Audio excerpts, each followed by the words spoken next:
Bonjour à tous. Et donc, pendant ma présentation, si vous avez des questions, comme les micros sont coupés, vous pouvez les poser dans le canal de discussion.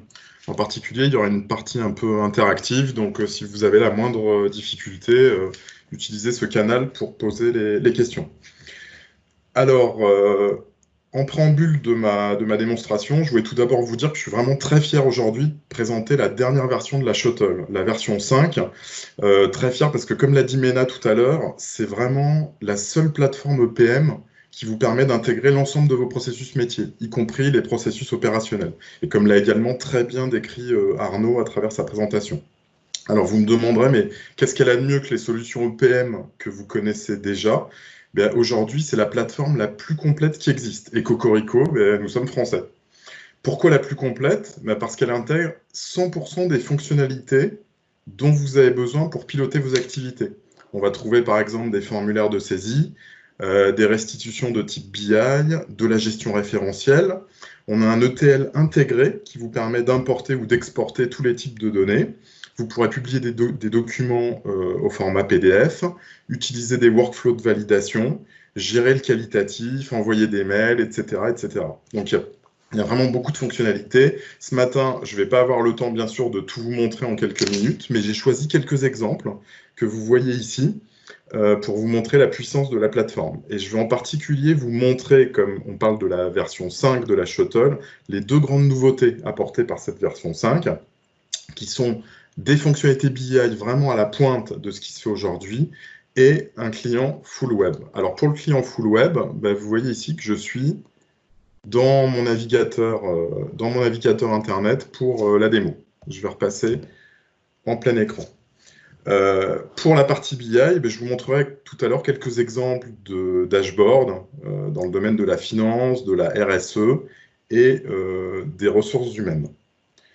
Je vous montrerai aussi un exemple complet de gestion de référentiel avec un cycle de création, de saisie de données, de restitution. Et c'est sur cette saisie de données que je vous proposerai de participer en saisissant des informations vous concernant. Et enfin, je vous montrerai un exemple de what if sur une partie du PNL sur les ventes. Alors, je sais qu'aujourd'hui, pour la plupart, on est encore en télétravail et du coup, plutôt que de passer par une page d'accueil classique, je vous propose qu'on aille ensemble dans notre salon virtuel d'exposition. Voilà, donc ici, on arrive dans notre showroom virtuel. On va retrouver les exemples dont je parlais tout à l'heure, qui sont exposés cette fois sous forme de tableau du showroom. Pour ceux qui auraient éventuellement un casque de réalité virtuelle, on peut même pousser l'expérience utilisateur plus loin et utiliser ces nouvelles technologies pour vous permettre vraiment d'être en immersion totale dans vos données si vous le souhaitez. Donc c'est également possible avec la technologie Shuttle. Si vous voulez ce type d'interface dans vos applications, elles sont à disposition. Si vous voulez par exemple créer une interface particulière pour votre board ou pour vos utilisateurs, qui soit vraiment innovante à la pointe de la technologie, n'hésitez pas, vous voyez, c'est vraiment nous qu'il faut appeler pour construire ce type d'application. Alors, je vais revenir sur du plus classique et vous montrer donc ces nouvelles fonctionnalités qu'on apporte avec la version 5 de la Shuttle en termes de dashboarding et de restitution. Donc on va retrouver bien sûr toute la capacité d'analyse multidimensionnelle de la Shuttle, avec la possibilité de naviguer d'un point de vue à l'autre selon vos droits d'accès. Et on a maintenant à disposition des restitutions très poussées, une grande variété de graphiques disponibles, avec plus de 300 éléments graphiques qui sont à votre disposition pour construire votre tableau de bord. On a également la possibilité de faire du drill, c'est les boutons de détail que vous voyez ici, de faire du drill down pour aller consulter le détail des informations sous-jacentes. Par exemple, ici, les détails de la consommation d'électricité. Donc, il y a une multitude de fonctionnalités qui facilitent la vie et l'ergonomie. Par exemple, ici, je passe ce graphique en full screen. Vous pouvez bien sûr jouer sur les différentes légendes pour activer ou désactiver les différents éléments. Et vous pouvez même, sur chacun de ces dashboards, envoyer par mail un lien vers le dashboard, un lien direct à vos collaborateurs. Toutes ces solutions que je vous montre ici sont ce qu'on appelle complètement responsive. Là, ici, je vous montre avec les outils Google ce que ça donnerait sur un iPad. Donc, responsive, ça veut dire qu'en fonction de la taille de l'écran, ça va complètement s'adapter. Par exemple, ici, on est sur un iPad en mode portrait. Je peux passer sur un iPad en mode paysage. Et si je suis sur un appareil plus petit, par exemple un mobile, type iPhone, ben voilà ce que ça va donner. Ça se redimensionne parfaitement pour pouvoir être exploité, quel que soit le type de terminal que vous allez avoir à disposition. Donc je vais repasser en mode PC. Quelques autres exemples de tableaux de bord. On va aller voir, par exemple, un tableau de bord de type financier, avec le thème qui est utilisé ici est complètement personnalisable. Si je clique sur le switch ici, on vous montre un exemple d'utilisation d'un thème qui soit un peu différent. Donc tout ça est personnalisable et on va pouvoir s'adapter à la charte graphique de votre entreprise. Enfin, un troisième exemple dans le domaine des ressources humaines.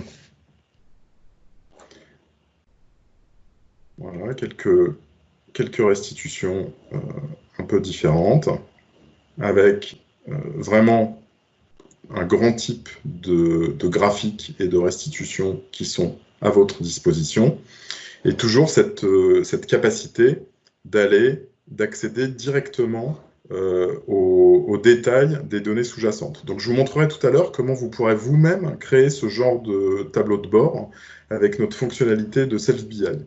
Et ici, sur ce tableau de bord, ce qui est intéressant, c'est qu'on voit ce qu'on appelle une pivot table. Pivot table, ça vous permet de permuter les données pour faire des analyses, comme ceci, de vraiment permuter dans tous les sens les axes d'analyse pour pouvoir analyser la donnée, la trier, un peu comme des tableaux croisés dynamiques qu'on va trouver dans Excel. Alors, vous avez vu qu'on est vraiment à la pointe de ce qui se fait aujourd'hui en termes de BI, mais on peut aller plus loin que les outils classiques BI. On va prendre un exemple. Si, par exemple, vous rêvez de pouvoir proposer à vos utilisateurs ou à votre board une application avec une map monde qui permet de consulter les données de vos différents sites à partir de cette map monde, et bien avec la technologie Shuttle, c'est possible, comme ce que vous voyez ici à l'écran. Par exemple, je vais aller consulter les données de la France. Donc, vous voyez, en termes d'expérience utilisateur, on est vraiment au top de ce qui peut être fait aujourd'hui. Donc, ici, cette map-monde, bien sûr, c'est un exemple pour vous montrer la technologie qu'on a à disposition. Et on pourrait, par exemple, créer des fiches produits avec les produits qui tournent en 3 dimensions ou ce genre de choses. La technologie est tout à fait adaptée pour pouvoir le faire. Alors, on a beaucoup parlé, je vous ai beaucoup parlé de la partie BI, qui est très très renforcée avec cette nouvelle version de la Shuttle. Mais bien sûr, il ne faut pas oublier que la Shuttle, c'est avant tout un outil de saisie, de collecte, de calcul des données, très puissant. C'est une plateforme complète. Et je voulais aussi vous montrer un exemple à ce niveau-là. Donc, je vous propose, on va saisir ensemble quelques données dans la Shuttle. Je vais vous envoyer un mail avec un lien vers un formulaire de collecte. Et vous allez pouvoir rentrer des informations liées à la création d'un nouveau département. Je vous propose un cas d'école. On va intégrer un nouveau département dans la structure à partir de ce formulaire. Donc ici, je vois les départements déjà existants et je vais créer un nouveau département que je vais appeler marketing. Et tout à l'heure, je vous proposerai de saisir des données en vous affectant à ce département marketing. Donc là, voilà, j'ai simplement, avec un formulaire vraiment simple, j'ai mis à jour mon référentiel. Alors bien sûr, ici, c'est un exemple très très simple pour ma démo, mais on a vraiment une brique complète de Master Data Management intégrée à la Shuttle. Donc on peut gérer aussi bien des hiérarchies que des propriétés, des références, et également, bien sûr, les sécurités à une maille très très fine.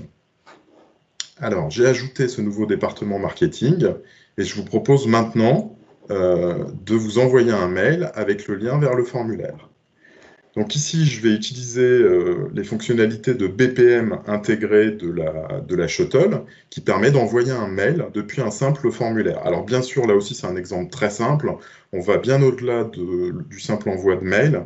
On a une fonctionnalité BPM complète qui vous permet, par exemple, de gérer des workflows d'approbation, de rejet, avec des envois de mails automatiques. Donc ici, dans mon exemple, je vais prendre un groupe d'utilisateurs dans lequel je vous ai préalablement mis. Je vais ajouter un contenu du mail. Par exemple, veuillez remplir ce formulaire. Merci. J'ai la possibilité d'ajouter un lien directement dans le mail depuis ce formulaire. Et également, si je le souhaite, d'ajouter un événement dans le calendrier. Par exemple, je vais mettre ici saisie Shuttle, et vous verrez que dans le mail que vous allez recevoir, je vais mettre une durée d'1 heure, et vous verrez que dans le mail que vous allez recevoir, vous allez avoir le lien vers ce formulaire. Alors, je vais vous montrer le temps que les mails partent. Je vais vous montrer à quoi le mail que vous allez recevoir va ressembler. Voilà, ça va être un formulaire de ce type, avec un lien vers le formulaire et éventuellement la possibilité d'ajouter l'événement dans votre calendrier. Et quand vous allez cliquer sur ce lien pour accéder au formulaire, pour accéder, vous pourrez mettre la première lettre de votre prénom collée à votre nom de famille en minuscule. Donc, première lettre du prénom et nom de famille en minuscule. Et le mot de passe, c'est Kshuttle, K-S-H-U-2-T-L-E. D'accord? Kshuttle, K-S-H-U-2-T-L-E. Et je vous demanderai que quand vous serez sur le formulaire de vous affecter à un département. Donc, vous pourrez mettre votre nom. C'est à l'étape suivante. Alors, ce formulaire, vous pouvez l'ouvrir aussi bien sur PC que sur tablette ou sur mobile. Hein. Comme tout ce que je vous ai montré, il est responsive, il s'adapte à la taille de l'écran. Vous pourrez choisir ici donc, les informations vous concernant. Et je vous demanderai, s'il vous plaît, de bien choisir le département marketing que je viens de créer pour que les données que vous saisissiez ne soient pas diluées, parce que sur les autres départements, il y a déjà beaucoup d'employés dans chacun des départements, et donc les informations seront diluées si vous ne vous mettez pas sur marketing. Et voilà, je termine la saisie du formulaire. Alors, je vais aller voir, voilà, les mails ont été envoyés. Donc, si tout va bien, vous devriez recevoir ces mails. Donc, je vous rappelle, première lettre du prénom collée au nom de famille en minuscule, sans tiret, sans rien, et le mot de passe, c'est Kshuttle en minuscule. Et pendant que vous recevez ces formulaires et que vous remplissez les informations, moi, je vais suivre en temps réel les informations que vous saisissez. Donc là, pour l'instant, vous voyez, on voit le nouveau département qui vient d'être créé. Je vais zoomer un petit peu, parce que comme c'est un nouveau département, il n'y a pratiquement pas d'employés par rapport au département existant. Et voilà, si je me mets ici, avec la souris sur les informations saisies, pour l'instant, il n'y a qu'une seule personne qui a fait la saisie sur le formulaire. Donc, on va attendre un petit peu. Je vais aller aussi côté fille, pour voir si des informations éventuellement ont été saisies. Non. Donc voilà, je vous laisse faire la saisie. Et si vous avez le moindre problème pour vous connecter ou pour saisir le formulaire, vous pouvez le signaler dans le chat de discussion et on vous répondra, on vous aidera à vous connecter sur ce formulaire. Je vais attendre quelques instants et le temps que vous saisissiez, je vais recharger ma page en attendant qu'il y ait quelques saisies sur le formulaire.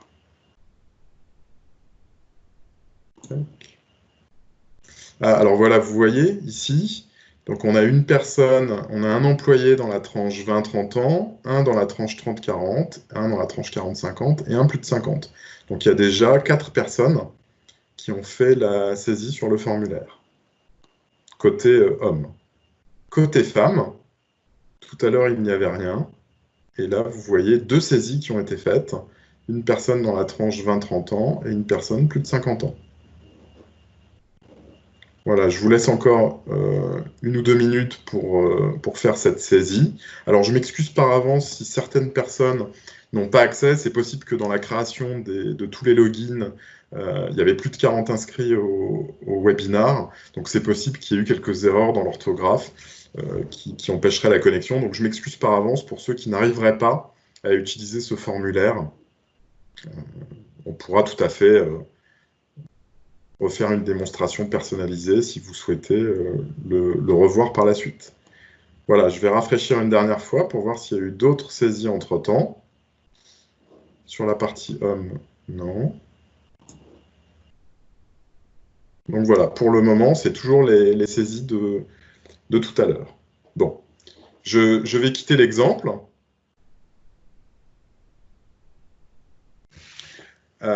Donc vous avez pu voir hein, dans cet exemple simple que les données se mettent à jour et se calculent en temps réel. Et puis maintenant, avec cette Shuttle V5, on peut accéder aux formulaires et aux restitutions sur tout type d'appareils, y compris les appareils mobiles. Alors cet exemple qu'on a vu ensemble, bien sûr, c'est un exemple simple de saisie et de calcul, mais derrière la Shuttle, il y a une base de données vraiment performante. Elle est bien plus performante que les bases habituelles qui sont utilisées pour faire du pilotage, les bases multidimensionnelles. Pour 2 raisons. La première, c'est la performance pure. On a réalisé des benchmarks comparatifs qu'on va bientôt publier, et on a aujourd'hui vraiment la base de données multidimensionnelle la plus performante du marché. Et l'autre raison, c'est que la Shuttle, ce n'est pas derrière qu'une base multidim, c'est une base que nous, on appelle une triple hybride, c'est-à-dire à la fois OLAP, RGBD et Big Data. OLAP, base de données multidimensionnelle pour faire des analyses, RGBD, les bases relationnelles pour stocker tout type de données, y compris des fichiers et du texte, et puis Big Data pour gérer une très grande volumétrie avec des données qui sont disparates. C'est grâce à cette techno qu'on peut en particulier très bien gérer les données qualitatives et pas que les données quantitatives. Voilà, pour finir cette démonstration, je voudrais vous montrer un exemple de simulation de type what if sur une partie du PNL, sur la partie des ventes. Donc pourquoi cet exemple? Je voudrais vous montrer à quel point c'est simple d'utiliser, de mettre en place des interfaces ergonomiques pour vos utilisateurs. Donc ici, j'ai une partie de mon PNL qui concerne les ventes. Le but, c'est de faire une simulation sur le résultat. Et j'ai 3 scénarios de simulation qui s'affichent. En violet, c'est le budget qui a été défini précédemment. Et là, le but ici, c'est de mettre à jour le scénario meilleur cas et le scénario pire des cas, le best case et le worst case. Pour mettre à jour ces scénarios, je vais pouvoir jouer avec les petites règles qui sont à ma disposition sur l'ensemble des indicateurs, et vous allez voir que ça va mettre à jour toute la chaîne en cascade. Par exemple, ici, si je pense que sur les quantités vendues, dans le meilleur des cas, je vais en vendre beaucoup plus, je vais bouger la réglette comme ceci, et il y a toute la cascade qui se rafraîchit et qui se met à jour, avec, vous voyez, le scénario meilleur cas qui, du coup, est plus important par rapport au scénario budget. Même chose, dans le pire des cas, si j'imagine que le prix de vente va chuter, je vais pouvoir jouer avec cette réglette pour bouger ce prix de vente. Et là encore, vous voyez les graphiques et toute la cascade avec tous les pourcentages et les calculs qui se font en temps réel sur vos données. On peut même aller plus loin que de modifier les informations de cette façon-là. On peut même, et je vais aller vous le montrer ici en accédant à un autre graphique, mettre à jour directement les indicateurs sur les graphiques. Donc ici, vous voyez qu'on a la courbe, c'est le résultat, et j'ai quelques indicateurs qui contribuent à ce résultat, les quantités vendues, frais généraux, les coûts des marchandises vendues et le marketing. Et prenons un exemple, si je pense que dans les quantités vendues, il va y en avoir beaucoup plus en décembre à l'approche de Noël, je vais pouvoir simplement prendre la barre avec ma souris, et comme ceci, la déplacer directement, faire un drag, déplacer la barre directement sur mon graphique. La Shuttle me propose ensuite d'ajuster mes données. Je vais pouvoir soit travailler au NIM, soit travailler au prorata, ce qui est par exemple très utile si vous mettez à jour un total, par exemple un chiffre annuel, ça va pouvoir ventiler en dessous automatiquement en tenant compte des répartitions existantes. Voilà, je lance le calcul, et comme vous pouvez le voir, ça met à jour mon résultat en temps réel. Et bien sûr, si je repasse sur mon what if, eh bien, vous voyez que ça a mis à jour le budget, et donc en conséquence, bien sûr, les deux scénarios meilleur cas, pire des cas, qui sont relatifs à ce scénario budget, suivent la tendance et ont été mis à jour. Alors, je vais revenir sur ce graphique. Tout à l'heure, je vous ai dit qu'on pouvait modifier, que vous pouviez vous-même modifier les dashboards grâce à notre fonctionnalité de SafeBI. Ici, vous voyez que j'ai quelques indicateurs, mais il me manque par exemple le prix de vente. Admettons que je souhaite l'ajouter. Je vais cliquer ici sur l'édition du dashboard et j'accède à notre partie SafeBI. Donc c'est une partie ergonomique qui vous permet facilement, là je fais un drag and drop, un glisser-déposer, qui vous permet facilement d'ajouter de nouveaux types de graphiques ou de modifier les types de graphiques existants à l'écran. Donc on va trouver une grande variété de graphiques qui sont à votre disposition, hein, des radars, des tables, même du texte, hein, que vous pourrez ajouter comme ceci. Et pour modifier un graphique existant, c'est tout simple, on clique sur le bouton d'édition, on voit les dimensions analytiques d'analyse qui sont proposées, et par exemple ici sur mes indicateurs, eh bien, il me manquait le prix de vente. Je vais simplement le prendre et le déposer comme ceci, directement dans le graphique. J'enregistre la modification que j'ai faite. Et quand on revient maintenant sur notre graphique, eh bien, on va trouver un nouvel indicateur qui est le prix de vente, qui est ici en vert.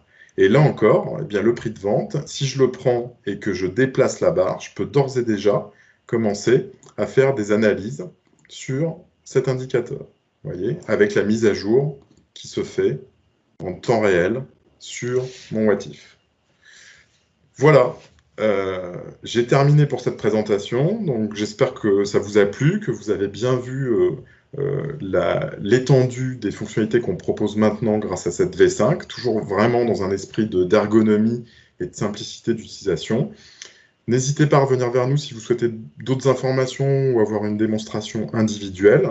Et puis, je vais peut-être laisser la parole à Mena pour faire une synthèse. Peut-être qu'il y a eu des questions sur le chat.